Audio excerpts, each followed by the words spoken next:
Hey friends, if you wish to locate or keep track of your mouse pointer in Windows, then please watch this video. I will guide you through the procedure. At times I lose my cursor. I mean, if I leave it here for a very long time, since the color is different, I can distinguish. But let's say if I left it here or somewhere here and it didn't show me anything, I might just lose it on the screen.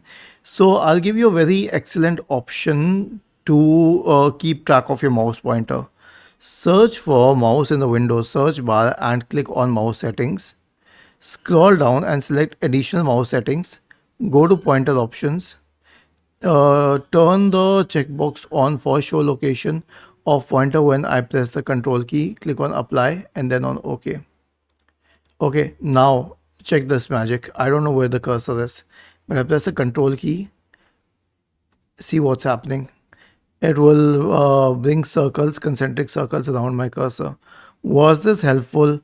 If yes, then please subscribe to the channel, and if not, then let us know in the comment section of the video on how I could help you further. Thank you for watching this video and have a nice day.